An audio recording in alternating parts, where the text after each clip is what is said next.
요한복음 1장 1절에서 18절까지 말씀입니다.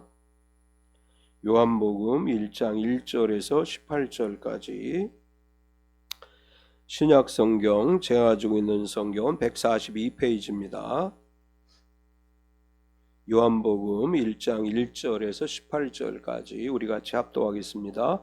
태초에 말씀이 계시니라. 이 말씀이 하나님과 함께 계셨으니 이 말씀은 곧 하나님이시니라.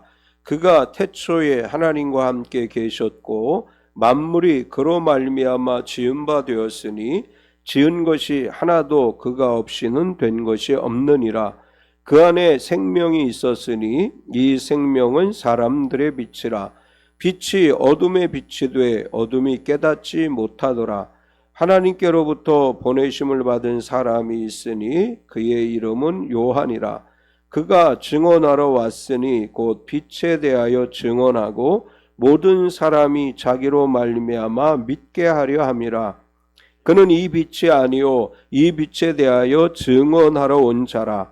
참빛 곧 세상에 와서 각 사람에게 비추는 빛이 있었나니 그가 세상에 계셨으며 세상은 그로 말미암아 지은 바 되었으되 세상이 그를 알지 못하였고 자기 땅에 오매 자기 백성이 영접하지 아니하였으나 영접하는 자 곧 그 이름을 믿는 자들에게는 하나님의 자녀가 되는 권세를 주셨으니 이는 혈통으로나 육정으로나 사람의 뜻으로 나지 아니하고 오직 하나님께로부터 난 자들이니라. 말씀이 육신이 되어 우리 가운데 거하심에 우리가 그의 영광을 보니 아버지의 독생자의 영광이요 은혜와 진리가 충만하더라. 요한이 그에 대하여 증언하여 외쳐 이르되 내가 전에 말하기를 내 뒤에 오시는 이가 나보다 앞선 것은 나보다 먼저 계심이라 한 것이 이 사람을 가리킴이라 하니라. 우리가 다 그의 충만한 데서 받으니 은혜 위에 은혜로라. 율법은 모세를 말미암아 주어진 것이요 은혜와 진리는 예수 그리스도로 말미암아 온 것이라. 본래 하나님을 본 사람이 없으되 아버지 품속에 있는 독생하신 하나님이 나타내셨느니라. 아멘. 오늘 성탄 예배에 참석한 모든 분들에게 그리고 유튜브로 참여하는 모든 분들에게 임마누엘 주님의 은혜가 함께 하시기를 축원합니다. 우리 옆 사람하고 인사하겠습니다. 메리 크리스마스. 메리 크리스마스. 오늘 부모님하고 같이 효도의 날 지키시는 분 있으면 인증샷 꼭 밴드에 올려주시기 바랍니다. 성탄절은 인간의 몸을 입고 이 땅에 오신 예수님의 은혜를 기억하면서 감사의 예배를 드리는 복된 날입니다. 왜 하필이면 12월 25일이 성탄절이 됐을까? 그런 거 혹시 생각해 보셨어요? 왜 12월 25일이지? 성경에는 12월 25일에 예수님이 탄생하셨다라는 기록이 없어요. 그럼 왜 언제부터 12월 25일이 성탄절로 지켜지게 된 것일까? 이제 역사적으로 보면 2세기 후반에 알렉산드리아의 클레멘트라고 하는 교부는 그 2세기까지의 여러 가지 역사적 사실들을 근거로 해서 예수 그리스도의 탄생을 기념해서 성탄 감사 예배를 드린 것은 1월 6일 또는 1월 10일, 4월 19일, 4월 20일, 5월 20일, 11월 18일 그러니까 똑같이 동일하게 오늘이 성탄절입니다. 그리고 모든 교회가 같은 날 지킨 것이 아니고 교회들마다 또 여러 단체들마다 성탄절을 다르게 지켜왔다는 거예요. 그러다가 2세기 후반까지 이제 다양한 성탄절을 지키다가 처음 이제 12월 25일이 아닌 다른 날로 지켰는데 그러다가 12월 25일에 성탄절로 지키게 되기 시작한 것이 4세기 초부터 그렇게 시작됐다고 합니다. 그 왜 12월 25일을 정했느냐? 전승에 의하면 춘분 후 4일째 되는 날인 3월 25일에 예수님이 십자가에 죽으셨다, 돌아가셨다 이렇게 이제 전승에 의하면 그렇게 이제 이야기를 합니다. 예수 그리스도께서 십자가에 죽으신 것으로 알려진 이 3월 25일을 대부분의 초대 교부들의 기록물에서 이제 나타나는데 초대교회 감독인 터툴리안이나 히폴리투스 같은 사람들도 3월 25일에 예수님이 돌아가셨다 이렇게 기록을 이제 하고 있습니다. 근데 재미있는 사실은 초대교회 교부들은 구약의 족장들이나 유명한 사람들은 수태일과 사망일이 같다고 생각을 했다는 거예요. 그러니까 3월 25일에 돌아가신 분은 그 어머니 뱃속에 잉태하게 된 날이 3월 25일로 본다는 거예요. 그러니까 예수님이 3월 25일에 돌아가셨기 때문에 예수님의 수태일이 3월 25일이라고 믿었고, 그렇게 해서 계산해 보니까 12월 25일이 예수님이 탄생하신 날이다 이렇게 이제 믿게 됐다는 것입니다. 이 정확한 역사적 사실이라고 볼 수는 없지만 로마 카톨릭에서는 이제 이것을 근거로 해서 3월 25일이 예수님 수태일, 12월 25일이 성탄절 이렇게 지키게 됐고, 종교개혁을 해서 캐톨릭에서 나온 개신교도 이것에 대해서 아무런 이제 반발이 없이 그냥 12월 25일을 성탄절로 지키게 된 것입니다. 이제 또 다른 주장에는 로마 제국의 미트라스교와 연관되어져 있다 이렇게 이제 해석하는 것인데, 미트라스교에서는 12월 25일이 정복되지 않은 태양의 탄생일이고 태양의 신 미트라스의 생일이다 이렇게 해서 태양신의 출생일을 12월 25일로 정했는데, 교회가 이 문화를 받아들여서 예수 그리스도가 정복되지 않은 태양, 우리가 예수님을 빛으로 오셨다 이렇게 이제 믿잖아요. 성경에 요한이 그렇게 이야기를 했죠. 그래서 빛으로 오신 알려지지 않은 빛의 신이 바로 예수 그리스도이다라고 그렇게 생각을 하고 이제 이 12월 25일을 성탄절로 지켰다. 이제 이런 주장을 하는 견해가 있습니다. 이제 이것을 우리는 뭐라고 표현하냐 하면 토착화다 이렇게 얘기해요. 신앙의 토착화 또는 문화 변용이다 이렇게 이야기하는데, 예수님이 빛으로 오셨기 때문에 로마인들의 생각에는 태양, 빛의 신이 바로 예수 그리스도이시다 이렇게 생각했다는 개념이에요. 그래서 가끔씩 성탄절을 12월 25일로 지키는 것에 대해서 비판하는 사람들이 있어요. 12월 25일은 원래 태양의 신을 숭배하는 날이다. 특별히 우리나라 이단들 가운데 아마도 하나님의 교회인가 여기에서 이 성탄절을 지키는 건 잘못됐다 이렇게 아마 비판할 거예요. 또 이제 가끔씩 인터넷상에서 글을 읽어보면 12월 25일은 태양신을 섬기는 날인데 왜 예수 믿는 사람들이 성탄절을 그날로 지키냐 이렇게 이제 비판하는 사람들이 있어요. 근데 우리는 어느 날을 중요시하는 것이 아니라 예수 그리스도가 성육신 하신 것은 사실이다 이걸 중요하게 생각하는 거예요. 어느 날이 됐든 그 날을 정해서 지키는 것은 예수 그리스도가 인간의 몸을 입고 이 땅에 오셨음을 확증하는 것이다. 이제 그런 의미가 있는 것이고, 참고로 동방교회는 예수님이 십자가에 돌아가신 날을 캐토릭과 같이 3월 25일로 보지 않고 4월 6일로 봐요. 그래서 예수님의 탄생일이 1월 6일이다. 동방교회는 이렇게 주장을 해서 1월 6일이 주현절이자 성탄절이다. 이제 1월 6일을 주현절로 일반적으로 지키는데 이 날을 주현절이자 성탄절로 그들이 이제 동방교회는 지키고 있습니다. 오늘 제가 이런 설명을 드리는 것은 12월 25일이 왜 성탄절이지?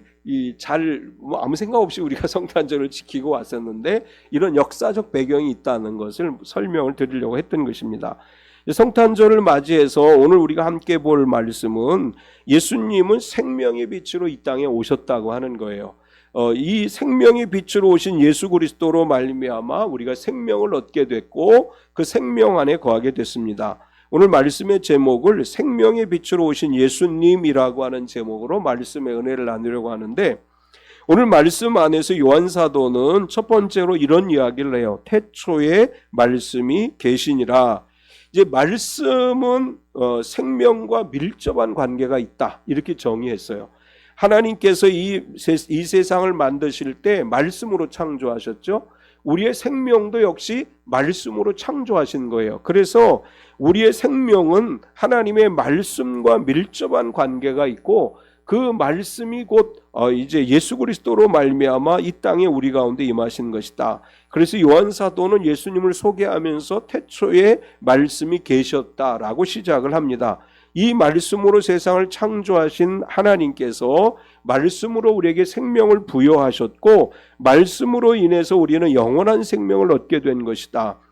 이 말씀 안에서 요한 사도는 또 이렇게 얘기하죠. 말씀이 곧 하나님이시다. 이렇게 이야기를 해요. 1절을 보면 태초에 말씀이 계시니라 이 말씀이 하나님과 함께 계셨으니 이 말씀은 곧 하나님이시니라.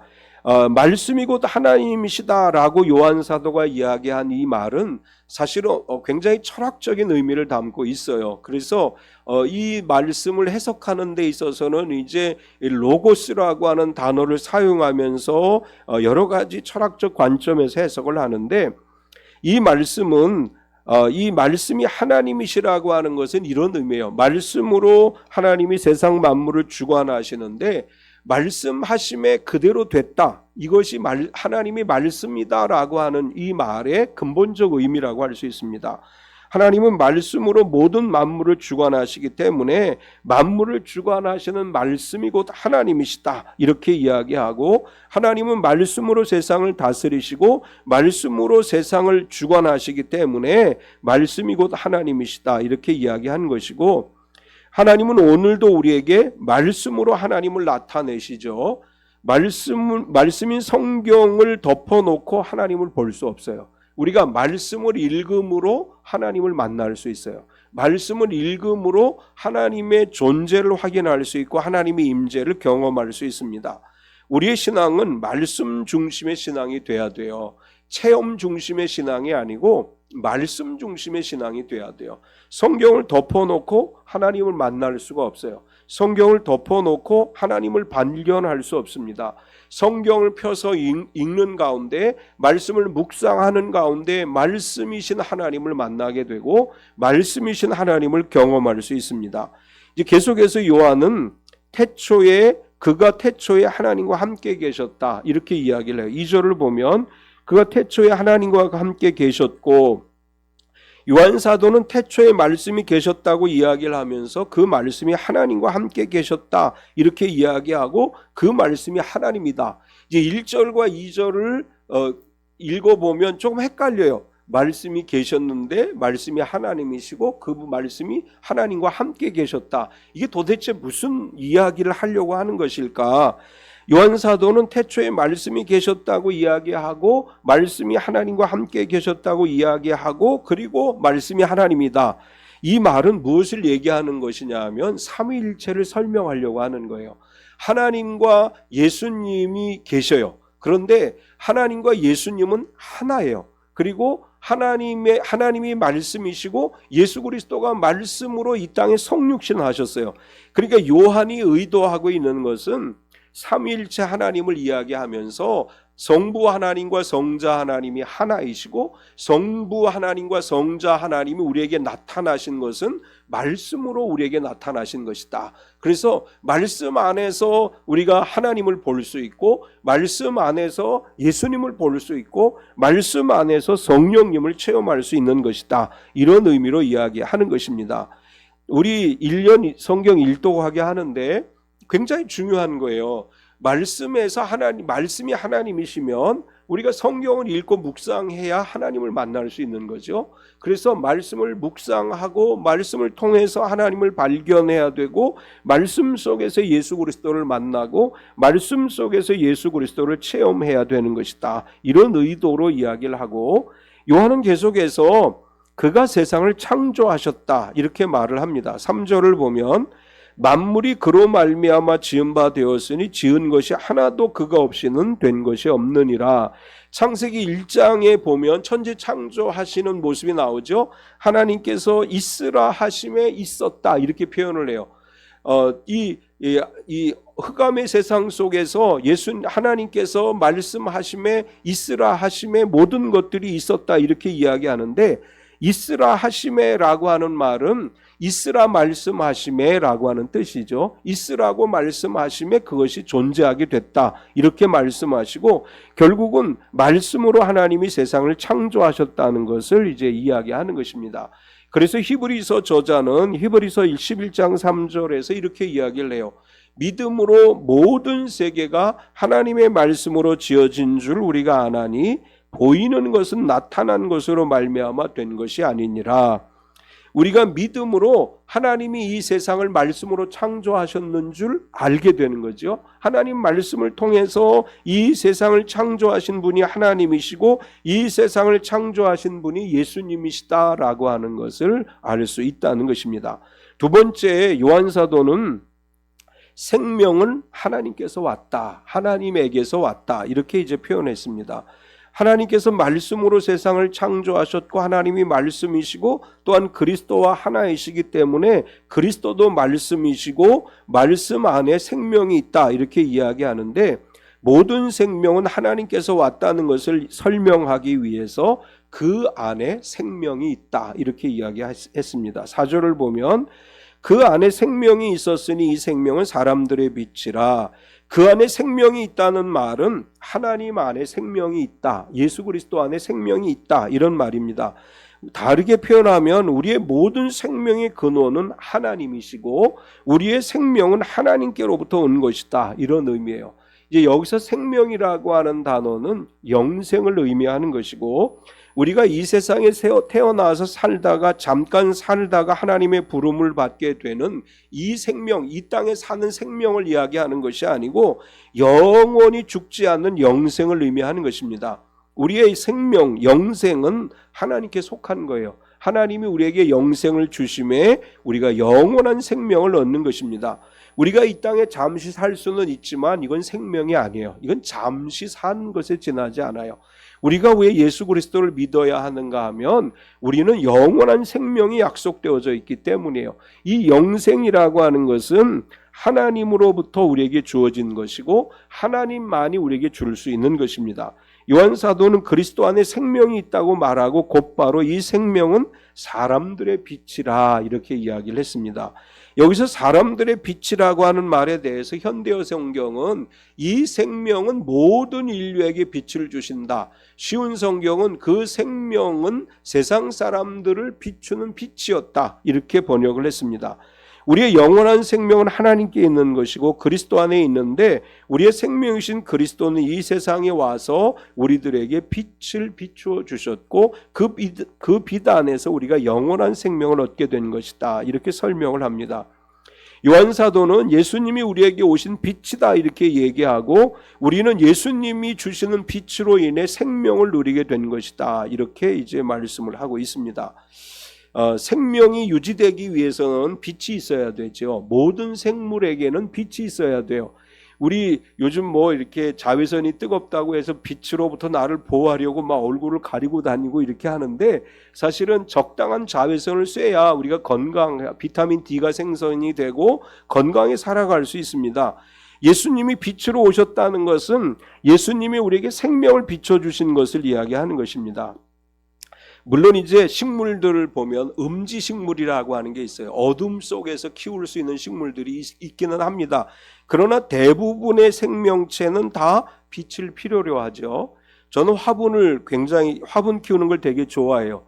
근데 지하실에서 화분이 제대로 살질 않아요. 왜 그러느냐? 빛이 없기 때문이라는 거예요. 그래서 제가 이제 화원에 가서 어떻게 하면 지하실에서 화분을 살릴 수 있나요? 그랬더니 형광등이라도 켜놓으세요, 이렇게 얘기를 해요. 그러니까 이 화분들이 계속해서 죽지 않고 살아가기 위해서는 빛이 필요하다는 거예요. 그래서 이제 강대상에 이렇게 빛을 일부러 불을 끄지 않아요. 이 화분들에게 빛을 비춰주기 위해서. 우리의 생명도 마찬가지예요.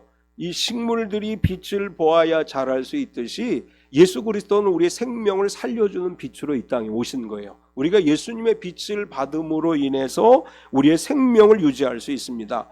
빛이 없으면 어둠 속에 머물러 있으면 사람은 병들게 돼 있어요. 식물도 마찬가지고 동물도 마찬가지고 인간도 마찬가지죠. 어둠 속에 있으면 우리가 병들게 되고 생명을 유지할 수 없게 돼요. 그래서 예수님이 빛으로 이 땅에 오셨어요. 그런데 빛이 어둠에 비침에 깨닫지 못했다. 5절을 보면 빛이 어둠에 비치되 어둠이 깨닫지 못하더라. 여기 깨닫다라고 하는 말은 헬라어 카테라벤이라고 하는 단어를 쓰는데 이 단어의 원형은 카타람바노라고 하는 단어를 써요. 근데 이 말의 원래 의미는 굳게 잡다라고 하는 의미고, 이제 본문에서 깨닫지 못하다라고 하는 말은 이해하지 못하다라는 뜻이에요.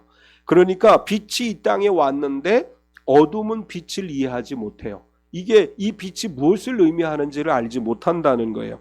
죄악된 세상에 성육신하신 그리스도를 깨닫지 못하고 오히려 예수 그리스도를 십자가에 못 박아 죽였다라는 지적이에요.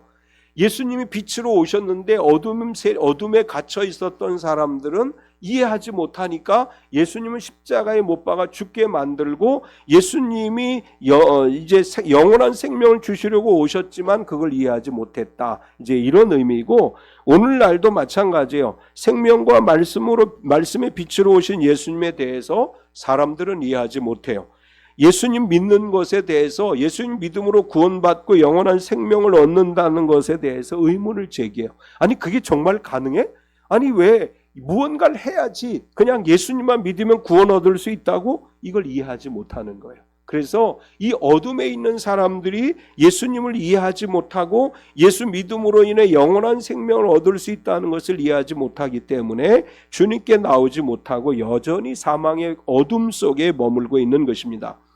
우리는 영혼의 양식 말씀이 있어야 생명을 얻는 것이고, 생명을 살리는 빛이 있어야 영원한 생명을 얻는다는 이 진리를 분명하게 믿고, 오직 하나님의 빛이 우리 가운데, 하나님의 말씀이 우리 가운데 임하기를 위해서 늘 마음을 열고 하나님을 바라볼 수 있어야 됩니다. 예수님은 참빛으로 오셔서 각 사람에게 비추셨다, 이제 이렇게 말씀하죠. 9절을 보면 참빛 곧 세상에 와서 각 사람에게 비추는 빛이 있었나니, 여기 참빛으로 번역된 이 단어에 대해 원문은 이렇게 원래 쓰여졌어요. 그는 참빛이시다.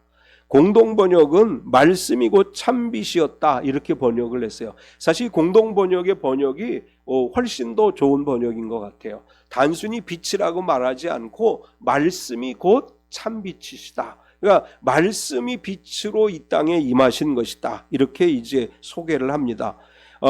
여기 말씀이 각 사람에게 비추었다라고 하는 것은 집단적 개념이 아니에요. 구약은 공동체적 개념이죠. 이스라엘에게 하나님이 역사하셔요. 이스라엘의 하나님이시라는 개념이 있어요. 그래서 유대인들은 선민, 자신들은 하나님의 선택받은 민족이라고 하는 그런 자부심을 가지고 있었는데, 여기서 각 사람이라고 하는 것은 한 사람 한 사람이라는 뜻이에요. 하나님의 생명은 우리 한 사람 한 사람에게 주어지는 거예요. 우리가 예수 그리스도를 믿음으로 내가 구원을 받는 거예요.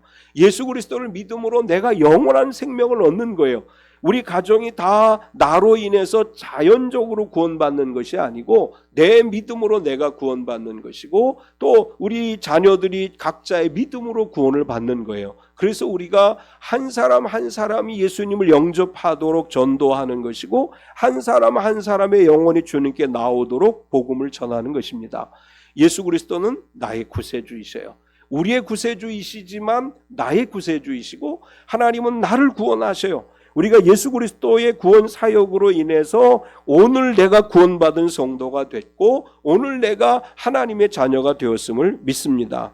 세 번째는 말씀과 빛으로 세상에 오셨다. 이제 다시 정리하는 말씀이 되죠. 요한사도는 말씀이시며 참빛이신 예수님께서 인간의 몸을 입고 우리에게 영원한 생명을 주시기 위해 세상에 오셨다고 전해요.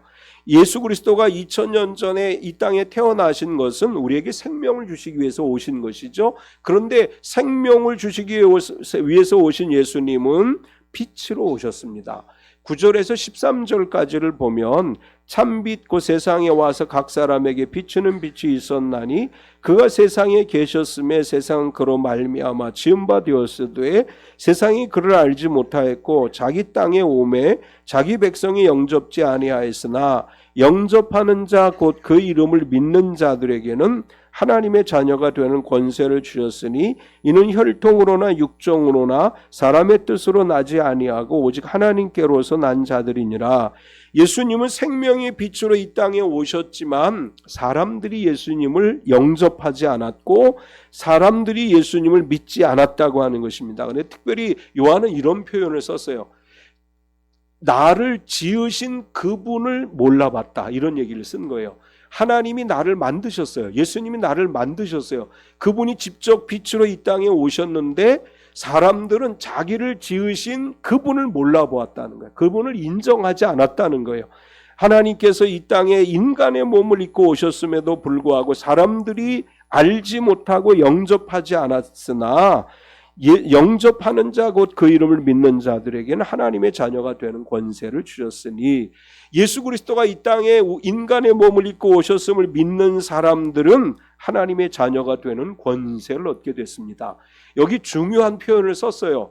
여기 혈통으로나 육정으로나 사람의 뜻으로 나지 아니하고 하나님께로서 난 자들이라, 이런 표현을 썼는데 우리가 하나님의 자녀가 된 것은 혈연 관계에 의해서 이루어진 것이 아니에요. 또 우리가 하나님의 자녀가 된 것은 내 의지로 되는 것이 아니고 내가 하나님의 자녀가 되겠다고 하는 욕심으로 되는 것이 아니고 우리가 하나님의 자녀가 되는 것은 참빛 되신 예수 그리스도를 믿음으로 되는 것입니다. 이 외에는 방법이 없어요. 하나님의 자녀가 되는 유일한 방법은 이 땅에 생명의 빛으로 오신 예수 그리스도가 나의 구세주이심을 믿는 것이고 예수 그리스도를 나의 마음속에 영접하는 것이고 그렇게 함으로 인해서 우리가 하나님의 자녀가 되는 권세를 얻는 줄로 믿습니다. 빛으로 오셨을 뿐만 아니라 요한은 이렇게 또 이야기하죠. 말씀이 육신이 되어 오셨습니다. 14절을 보면 말씀이 육신이 되어 우리 가운데 거하심에 우리가 그의 영광을 보니 아버지의 독생자의 영광이요 은혜와 진리가 충만하더라. 요한 사도는 말씀이 그리스도라고 소개하고 그리스도가 친히 인간의 몸을 입고 이 땅에 오셨다고 소개를 해요. 육신으로 오신 예수 그리스도는 하나님의 독생자이시고 그 독생하신 예수 그리스도는 곧 말씀이다. 18절을 보면 본래 하나님을 본 사람은 없으되 아버지 품속에 있는 독생하신 하나님이 나타내셨느니라. 이제 요한복음에서는 특별히 그런 표현들을 계속하고 있죠. 아버지 안에 내가 있고 내 안에 아버지가 있다. 나를 본 자는 아버지를 본 것이다. 이렇게 예수님께서 말씀하신 내용들을 요한복음에 기록을 했습니다. 예수님께서 이 땅에 오신 것은 하나님이 인간의 몸을 입고 오신 것이고 하나님이 말씀으로 이 땅에 우리 가운데 강림하신 거예요.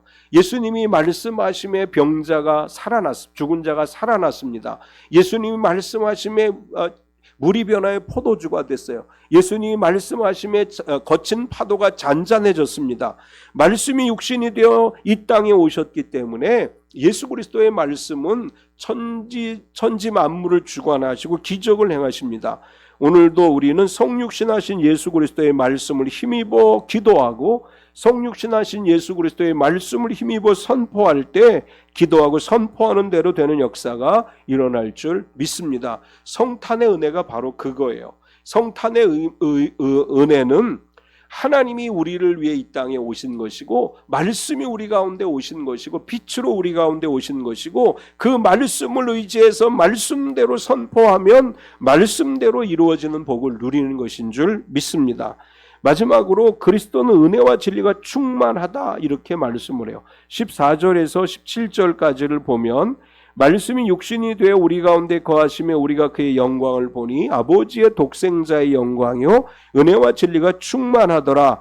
요한이 그에 대하여 증언하여 외쳐 이르되 내가 전에 말하기를 내 뒤에 오시는 이가 나보다 앞선 것은 나보다 먼저 계심이라 한 것이 이 사람을 가리킴이라 하니라.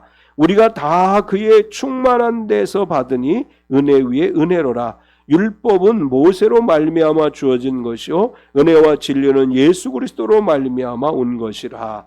여기 보면 은혜와 진리라고 하는 표현이 등장을 하지요.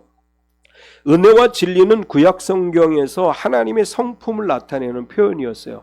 사무엘하 2장 6절을 보면 너희가 이 일을 하였으니 이제 여호와께서 은혜와 진리로 너희에게 베푸시기를 원하고 나도 이 선한 일을 너희에게 갚으리니.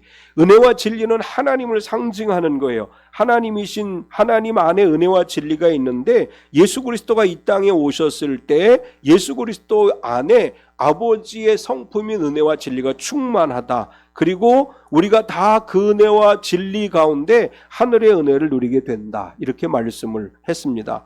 하나님은 은혜와 진리가 충만하신 분이시고, 하나님의 은혜와 진리는 이 땅에 오신 예수님을 통해서 우리가 누리게 된 은혜와 축복입니다.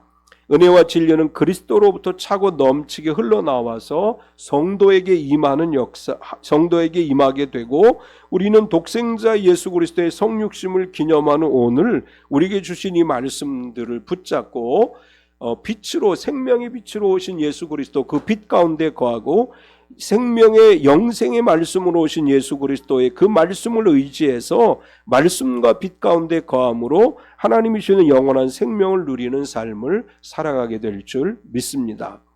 오늘 아침에 인스타그램을 보니까 우리 기독교 인스타그램에 이런 표현이 떴어요. 성경에 365번 똑같은 말씀을 기록한 것이 있는데 무슨 말씀인지 알아요? 이렇게 올렸어요. 무슨 말씀일 것 같아요? 예, 그런 거 물어보면 이제 헤매기 시작하죠. 두려워하지 말라. 예, 사실은 이제 우리말 성경에서는, 우리 개역개정 성경에서는 두려워하지 말라고 하는 말을 검색해 보니까 71번 검색이 돼요. 근데 영어 성경에서 이야기하는 두려워하지 말라가 365번이 있다는 거예요. 그래서 그 사이트에서 이렇게 얘기해요. 여러분, 하나님은 여러분을 보호해 주십니다. 여러분에게 두려워하지 말라고 말씀하신 이 말씀을 붙들고 살아가십시오. 이제 이런 의미로 그 인스타그램에 올라왔는데, 여러분 두려워하지 말고 365일을 살아가세요. 이게 하나님의 말씀이에요. 우리가 두려워하면 자꾸 져요. 두려워하면 자꾸 넘어져요. 2025년은 두려워하지 말고 매일 한 번씩 하나님이 나에게 두려워하지 말라고 말씀하시는 줄로 믿고 생명과 빛 되신 예수 그리스도 안에 승리하는 삶을 살아가는 참빛교회 모든 성도가 되시기를 축원합니다. 참 좋으신 하나님 감사합니다. 우리는 허물과 죄로 인해 죽을 수밖에 없는 인생들이었지만 하나님이 너무나 우리를 사랑하셔서 독생자 예수 그리스도를 이 땅에 보내주셨는데, 예수님은 생명의 빛이시고 생명의 말씀으로 우리에게 오셔서 생명의 빛으로 어둠 속에서 이끌어내 주셨고 생명의 말씀으로 우리를 살려주셨음을 믿습니다. 2024년 성탄절에 빛과 생명의 말씀으로 오신 예수 그리스도의 그 권세를 의지해서 살아가게 하여 주시고, 특별히 두려워하지 말라고 365번 말씀하신 하나님의 말씀을 믿고 매일매일 강하고 담대한 믿음으로 나아가게 하여 주시옵소서. 하나님, 이 나라 대한민국 위에 하나님의 은혜와 진리가 임하기를 원합니다. 정치적으로 혼란하고 또 여러 가지 대립과 분열이 이루어지고 있는 이 땅에 하나님의 평화가 임하게 하여 주시옵소서. 이 땅에 평화를 선포하신 예수 그리스도의 탄생 이래 천사들의 선포가 이 땅에 다시 들려지게 하셔서 서로 하나 되는데 힘쓰게 하여 주시고, 이 어려움으로 인해 경제적 위기를 겪고 있고 여러 가지로 힘들고 어려운 이 나라 대한민국이 하나님 은혜로 다시 회복되는 역사가 일어나게 하여 주시옵소서. 모두 하나님 앞에 무릎 꿇게 하여 주시옵소서. 어둠의 영에게 굴복당하지 않게 하여 주시고 하나님 앞에 무릎 꿇는 이 나라의 모든 지도자들이 되게 하여 주시옵소서. 예수님의 이름으로 기도드리옵나이다. 아멘.